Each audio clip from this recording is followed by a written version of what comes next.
너희는 세상의 소금이니 소금이 만일 그 맛을 잃으면 무엇으로 짜게 하리요?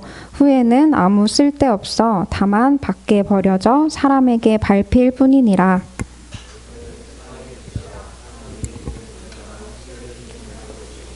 사람이 등불을 켜서 말 아래에 두지 아니하고 등경 위에 두나니 이러므로 집안 모든 사람에게 비치느니라. 이같이 너희 빛이 사람 앞에 비치게 하여 그들로 너의 착한 행실을 보고 하늘에 계신 너희 아버지께 영광을 돌리게 하라. 아멘. 네, 오랜만에 이 자리에서 여러분들과 함께 예배하는 것 같네요. 오늘 여러분들과 함께 나눌 이 말씀의 제목은 세상의 빛과 소금이라는 제목입니다. 예수님이 십자가에 죽으시고 3일 만에 다시 살아나셨습니다. 그리고 제자들에게 나타나셨습니다. 제자들에게 보이시고 많은 사람들에게도 보이신 그 예수님은 사시는 동안 3가지 사역을 집중적으로 하셨습니다. 그것을 저는 여러분들 나이대 목사님께 이렇게 배웠습니다. 가전치, 가르치고 전파하고 치유하고. 마태복음 4장 23절 말씀에 보면 온 갈릴리에 두루 다니사라고 나오는데요. 예수님께서 이 사역을 하시기 위해서 두루 다니셨다라고 이야기합니다. 예수님이 오시기 전에도 예수님의 오실 길을 준비했던 사람도 있었지요. 그 사람은 바로 세례 요한입니다. 세례 요한은 회개하라 천국이 가까이 왔느니라 라고 하면서 예수님의 복음을, 하나님 나라의 복음을 전했습니다. 아브라함이라는 한 사람을 부르시면서 시작된 이 하나님 나라의 복음이 아브라함의 자녀에게 이어지고 또 그의 가정에게 이어지고 또 이스라엘 민족에게 이어졌습니다. 그런데 이제는 모든 민족에게 이 하나님 나라의 복음이 전파되고 있음을 우리는 알 수 있습니다. 부활하신 예수님께서 다시 하늘로 올라가시기 전에 제자들에게 마지막으로 맡기신 명령, 지상명령이라고도 하는데요. 그 말씀은 마태복음 28장 19절과 20절 말씀입니다. 그러므로 너희는 가서 모든 민족을 제자로 삼아 아버지와 아들과 성령의 이름으로 세례를 베풀고 내가 너희에게 분부한 모든 것을 가르쳐 지키게 하라. 사람에게 주어진 인생의 결국은 죽음입니다. 그러나 영원한 소망 되시고 그 소망 되신 예수 그리스도를 믿는 우리에게는 천국이 예비되어 있습니다. 하나님 나라에서 영원토록 하나님과 함께 예배하며 살아갈 수 있습니다. 그런데 복음을 모르는 자들은, 또 복음을 받아들이지 못하는 자들은 그 사람들의 결국은 어떻게 될까요? 오늘도 세상에서 이 복음 없이 살아가는 많은 하나님의 자녀들이 하루속히 하나님의 자녀가 되기를 원하는 이 자녀를 찾는 간절한 하나님의 마음이 우리에게도 있기를 원합니다. 오늘 함께 읽을 말씀은 13절 말씀부터이지만 말씀의 배경을 이해하기 위해서 1절 말씀부터 함께 여러분들과 나눠보려고 합니다. 마태복음 5장 말씀은 우리가 잘 알고 있는 팔복으로 시작합니다. 예수님께서는 산 위에서 제자들과 또 많은 사람들에게 하나님 나라에서의 삶은 어떠해야 하는지, 그리고 그 나라의 백성은 어떤 삶을 살아야 하는지를 가르쳐 주십니다. 먼저 8가지의 복 있는 사람에 대해서 이야기하는데, 이 복 있는 사람이라는 기준이 우리가 생각하는 기준이랑은 좀 다른 것 같습니다. 보통 우리가 복이 있다, 성공했다라는 어떤 사람의 인생을 두고 이야기할 때는 돈을 많이 모았거나 아니면 자기가 하고 싶은 일들을 다 할 수 있는 사람들, 아니면 운 좋게 복권에 당첨되거나 그것도 아니면 학벌이나 재능이나 외모로 유명해진 사람들을 보면서 저 사람은 참 성공한 인생을 살고 있는 것 같다, 잘 사는 것 같다 라고 이야기하지요. 그런데 예수님께서는 성경에서 심령이 가난한 자, 애통하는 자, 온유한 자, 의에 줄이고 목마른 자, 긍휼히 여기는 자, 마음이 청결한 자, 화평하게 하는 자, 의를 위하여 박해를 받은 자, 이들이 복이 있다라고 이야기합니다.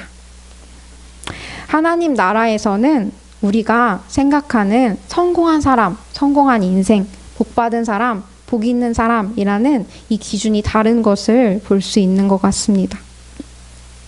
우리 역시 예수님을 믿고 또 하나님의 자녀가 되었습니다. 죄로 인해서 하나님과의 관계가 멀어졌지만 다시 회복되었습니다. 예수 그리스도의 십자가의 사랑을 통해서 하나님과 다시 화목해졌습니다. 그래서 이제는 돈이 아니라 명예가 아니라 예수님의 도움으로 하나님의 도움으로 하루하루를 살아가는 것이 참 행복이라는 것을 우리는 알고 있습니다. 내가 할 수 있는 것이 아무것도 없어서 내가 너무 연약해서 하나님의 도움이 필요하고 그 하나님은 나를 지금도 도우실 수 있게 된 것입니다. 저와 여러분의 인생이 예수님을 통해 복받은 인생이 되었다는 것을 기억하길 원합니다. 오늘도 우리가 함께 말씀을 나눌 수 있고 또 오늘도 나는 소망 없다라고 이야기하지만 그 소망 없는 나를 불러주셔서 우리 손을 붙잡고 걸어가시는 그 하나님이 나의 아버지라는 사실로 감사하시는 저와 여러분이 되길 원합니다. 이 복 있는 사람에 관해서 말씀을 마치신 예수님께서는 말씀을 듣고 있는 사람들이 어떤 사람인지를 이야기해 주십니다. 13절 말씀인데요. 너희는 세상의 소금이니 소금이 만일 그 맛을 잃으면 무엇으로 짜게 하리요. 후에는 아무 쓸데없어 다만 밖에 버려져 사람에게 밟힐 뿐이니라 라고 이야기합니다. 여기서 너희는 앞에 나오는 상상수훈의 말씀을 들은 무리들일 수도 있고 또 제자들일 수도 있습니다. 그리고 지금 말씀을 듣고 있는 저와 여러분입니다. 저와 여러분에게 하나님께서 내가 누구인지 말씀하시는 거예요. 적어도 이 자리에서 최소 20년을 살면서 내가 누구인가라는 생각에 대해 아마 다들 한 번쯤은 생각을 해보셨을 것 같아요. 그리고 인생이라는 것은 내가 누구인가를 답을 찾아가는 과정이 아닐까라는 생각을 해보았습니다. 나는 이런 사람이구나 싶다가도 또 내가 이런 사람이었나 싶은 게 우리 자신일 때도 많은 것 같아요. 그런데 내가 누구인지를 알면 내 자신뿐만 아니라 다른 사람과의 관계에서도 나의 여러 가지 태도를 바꿀 수 있는 것 같습니다. 아, 나는 참 이럴 때 예민해지니까 조심해야겠다. 아, 나는 이런 걸 싫어하는구나. 아니면 나는 이런 걸 좋아하는구나. 저는 배가 고프면 예민해지는 사람입니다. 그래서 반전도사님이 잘 알고 있어요. 그래서 연애를 할 때부터도 제가 배가 고프지 않도록 시시때때로 먹을 것을 챙겨 주었습니다. 저도 잘 알고 있어서 저 스스로도 배가 고프지 않도록 미리 좀 대비를 하고 중요한 일이 있으면 계획을 하려고 또 하고 있습니다. 그리고 저는 생각보다 계획적이지만 또 생각보다 너무 게을러서 그 계획을 다 짜놓고도 지키지 못할 때가 참 많습니다. 우리 청년들이 한동안 MBTI로 많은 이야기를 했는데 새로 오신 전도사님 두 분도 MBTI가 어떤 것인지 참 궁금하네요. 한번 여쭤보시고 그런데 신앙생활에서도 내가 누구인지 아는 것은 굉장히 중요합니다. 그리스도 안에서 내가 과연 어떤 사람인지 아는 것은 내가 사는 인생의 방향을, 신앙의 방향을 바꿀 수 있기 때문입니다. 나를 바라보시는 하나님을 오해하거나 또 왜곡하지 않고 또 예수님을 통해서 화목해진 그 관계를 통해서 자유함으로 내가 살아갈 수 있기 때문입니다. 우린 예수 그리스도의 십자가로 하나님과 화목하게 되었습니다. 모든 나의 죄가 사함을 받았습니다. 그러나 아직도 내가 그런 사람이라는 것을 인지하지 못하고 살아간다면 그 죄 아래서 여전히 억눌려서 살아갈 수밖에 없는 것입니다. 우리를 오늘도 예수님께서는 소금이다라고 말씀하시는데 13절에 자세히 보면 어떤 소금이냐면 세상의 소금이다라고 말씀하세요. 여러분들은 세상에서 소금으로 살고 계십니까? 이미 여러 가지 설교들을 통해서 아마 많이 한 번씩 들어봐서 알고 계시지만 소금은 맛을 내고 부패를 방지하는 역할을 한다라는 말을 아마 많이 들어봤을 것입니다. 그러면 이 말을 듣고 나서 이 말씀을 우리에게 적용하게 되면 우리에게는 굉장히 거룩한 또 조금 부담스러운 부담감이 생기게 됩니다. 아, 나는 세상의 소금인데, 근데 가만히 내 삶을 들여다보면 이게 소금인지 아니면 소금이 아닌지 맛을 내는 것 같다가도 내지 못하고 오히려 나쁜 맛을 내는 것 같은 내 삶을 보게 됩니다. 음식에 간이 잘 배어서 어우러진 맛있는 음식을 내는 것 같다가도 또 어느 때는 너무 짜거나 너무 싱겁거나 어떤 때는 맛이 안 나거나 하는 것이 우리의 삶입니다. 그러면 우리는 하나님께 이렇게 이야기하면 되겠죠. 하나님, 저는 세상에서 소금으로 살긴 틀렸습니다. 세상 사람들이나 저나 소금으로 산다고 하는데 세상 사람들이나 저나 다를 게 없는 것 같습니다. 이렇게 말하면 안 되겠죠. 오늘 말씀을 보면 하나님께서 너희들이 소금이 되어라, 세상의 소금이 되어라 라고 말씀하시지 않고 헬라어 원문으로 이 성경을 번역하면 이미 우리가 소금이다 라고 말씀하세요. 우리가 세상의 소금이 되기 위해서 내가 부단히 노력해야 하는 것이 아니라 하나님께서 이미 우리를 세상의 소금으로 부르셨다라는 것입니다. 그래서 내가 맛을 잃으면 그 잃어버린 맛을 다시 짜게 할 방법이 없다라는 말씀이 오늘 13절 말씀입니다. 오늘 말씀을 통해 기억하고 싶은 첫 번째 말씀은 내가 누구인가 라는 것입니다. 나는 바로 세상의 소금입니다. 내가 소금인 줄을 알아야 하나님이 맛을 내라고 부르신 이 세상에서 소금으로 살아갈 수 있습니다. 맛을 잃어버린 소금은 더 이상 주방에서 쓰일 수 없습니다. 우리 역시 그렇습니다. 우리가 먼저 맛을 내려면 내가 누구인지를 알아야 합니다. 아, 내가 소금이구나. 그리고 이미 하나님이 나를 그렇게 쓰겠다고 부르셨구나. 그리고 그 목적에 맞게 하루하루를 순종함으로 살아가다 보면 나는 오늘도 짜고 나는 오늘도 싱겁지만 하나님께서 그 맛을 어우르게 하시는 것을 경험하게 됩니다. 내 주변에 예수님을 모르는 사람들이 있다고 한번 가정해 봅시다. 가정해 보지 않아도 아마 저와 여러분들 주변에 한두 사람, 많게는 10사람 넘게 예수님을 모르고 살아가는 나와 가까운 사람들이 있을 것입니다. 그런데 그 사람들에게 회개하십시오. 천국이 가까웠습니다. 라고 이야기한들 그 사람들이 이해할 수 있을까요? 아, 그렇군요. 천국이 가까웠으니까 제가 예수님을 믿어야겠네요. 라고 대답할 수 있는 사람이 몇 명이나 될까요? 예전에는 5분만 시간을 내어주시겠습니까? 라는 전도법이 꽤 통하던 시대도 있었습니다. 그래서 그때 당시에 5분 동안의 그 전도법을 외우느라 많이 머리를 썼던 기억도 납니다. 그런데 이제는 말로만 전해서는 복음을 전하고 또 그 사람이 복음을 받아들이는 것에는 한계가 있는 것을 보게 됩니다. 이단들은 참 다양하게 전도를 하는 것을 알 수 있어요. 문화 강좌나 또 악기 레슨이나 심리 테스트나 무료 봉사 등을 통해서 자신들이 얼마나 좋은 사람인지를 드러냅니다. 그 사람들이 우리를 대하는 태도는 얼마나 착한 천사 같은 모습인지 모릅니다. 그 사람들이 정말 잘하고 있다라는 건 칭찬하고 싶은 마음은 아니지만 우리도 배워야겠다라는 생각을 해보게 되었습니다. 이단들과 우리의 차이는 우리의 삶에는 보여줄 수 있는 진짜 증거가 있다라는 것입니다. 진짜와 가짜는 삶의 열매를 통해서 결국 드러나게 됩니다.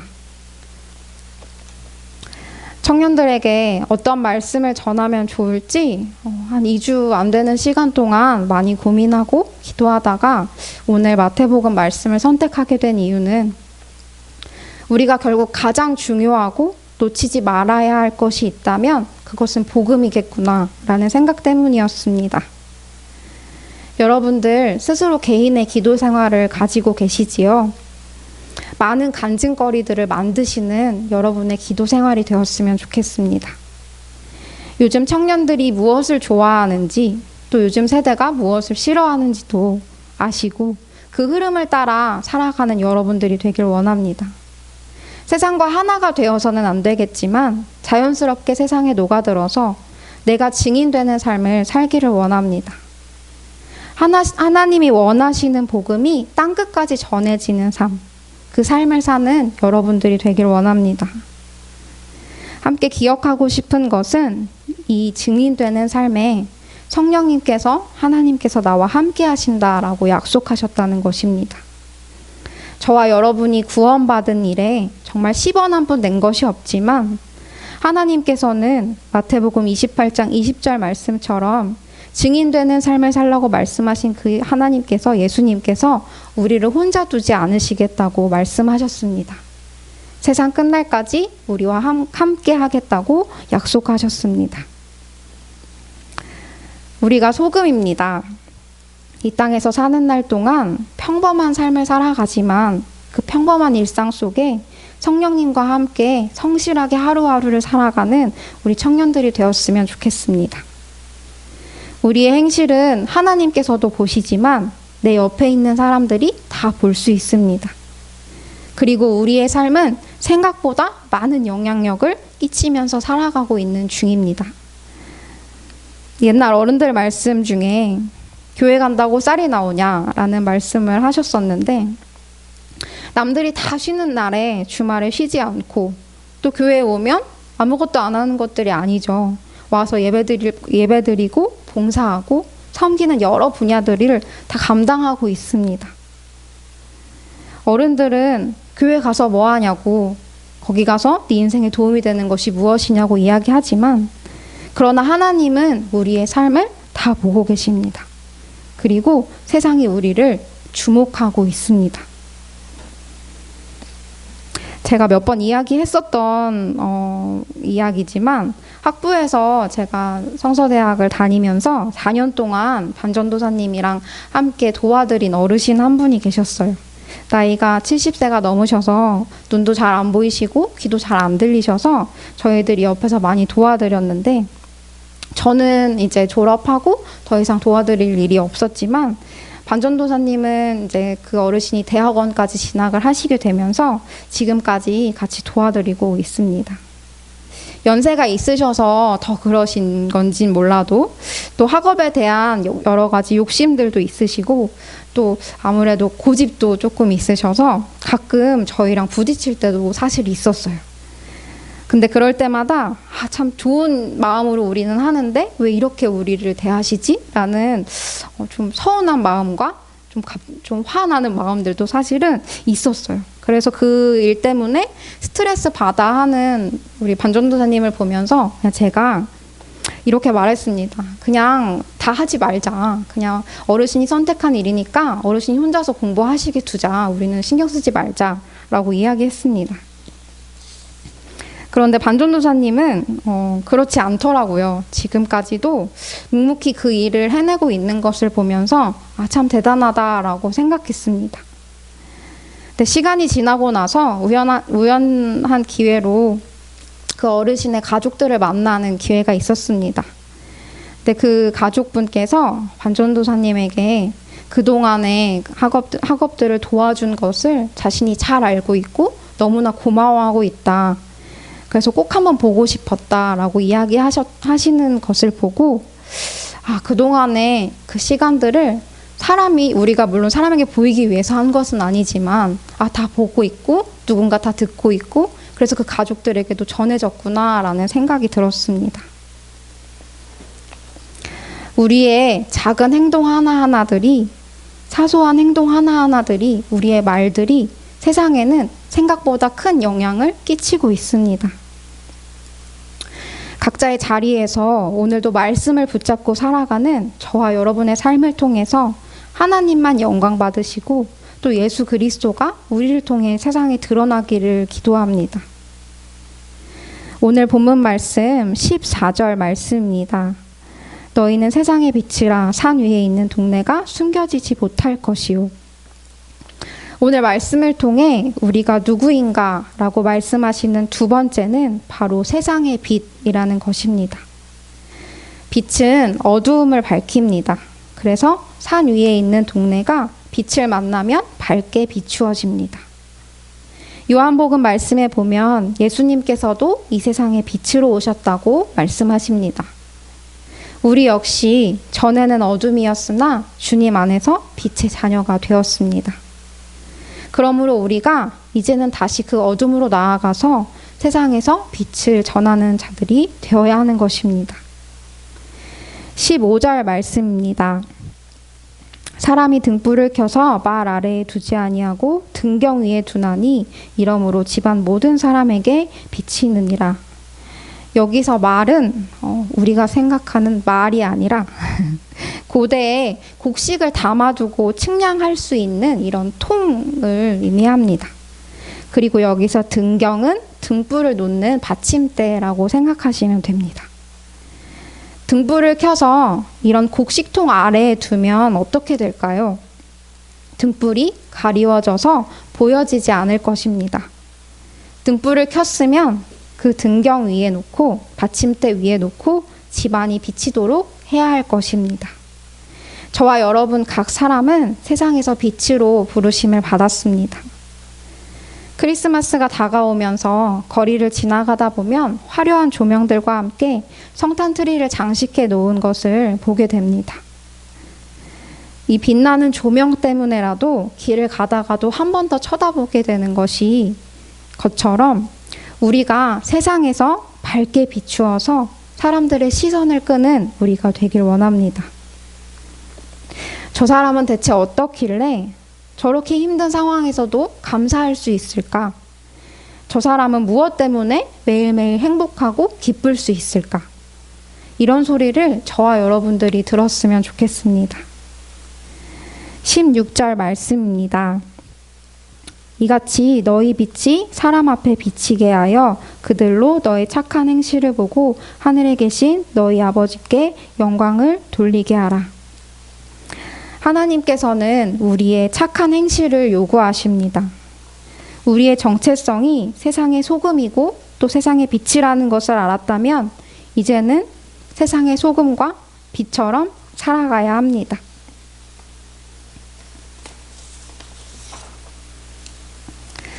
착한 행실은 마태복음 5장 21절부터 7장 말씀까지 나옵니다.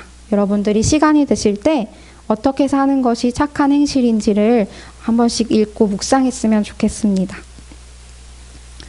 하나님이 나 같은 죄인을 사랑하셨듯이 내 주위에 있는 모든 사람을 향한 그 사랑을 착한 행실로 나타내는 우리가 되기를 원합니다. 내가 이해가 되지 않을 때 한 번 더 이해하고, 감사할 수 없을 때 한 번 더 감사하고, 염려와 문제가 나를 크게 덮어올 때, 또 세상의 욕심이 나를 이끌고 갈 때 성령님께 기도하는 저와 여러분이 되면 좋겠습니다. 착한 행실을 행하는 이 동기는 우리가 예수님께 받은 은혜와 사랑 때문이면 좋겠습니다. 여러분은 하나님께서 세상에 보내신 소금과 빛입니다. 성령님이 나와 함께 계셔서 내 마음에 빛을 켜시고 또 나와 함께 계셔서 내가 짠맛을 낼 수 있도록 그 소금의 역할을 잘 감당할 수 있도록 하실 것입니다. 오늘도 이 정체성을 잊지 않는 우리가 되길 원합니다. 하나님 나라를 위해서 오늘도 세상에서 빛으로 또 소금으로 살기를 기뻐하는 저와 청년들이 되기를 소망합니다. 그래서 우리를 통해 하나님 나라가 확장되고 하나님께서 찾으시는 자녀들이 다 하나님께로 돌아오게 되는 역사가 있게 되기를 기도합니다. 지난 4년의 시간 동안 여러분들과 함께 신앙생활을 할 수 있어서 너무 기뻤고 너무 감사했습니다. 4년의 시간이 너무 짧지도 않고 길지도 않은 시간일 수 있지만 그 시간 동안 여러분들과 함께 신앙생활하면서 또 함께 기도하고 함께 동역하면서 참 감사한 제목들과 또 감사한 기도들이 많이 생겼습니다. 마지막 설교라서 조금 아쉽긴 하지만 또 우리가 지금 헤어진다고 해서 또 영원한 헤어짐은 또 아닐 테니까 우리가 어느 순간에 또 각자의 자리에서 세상의 소금으로 빛으로 살아가다 보면 어디선가 또 좋은 소식으로 아, 하늘정원교회 송혜린 청년이 소금으로 살아가고 있대.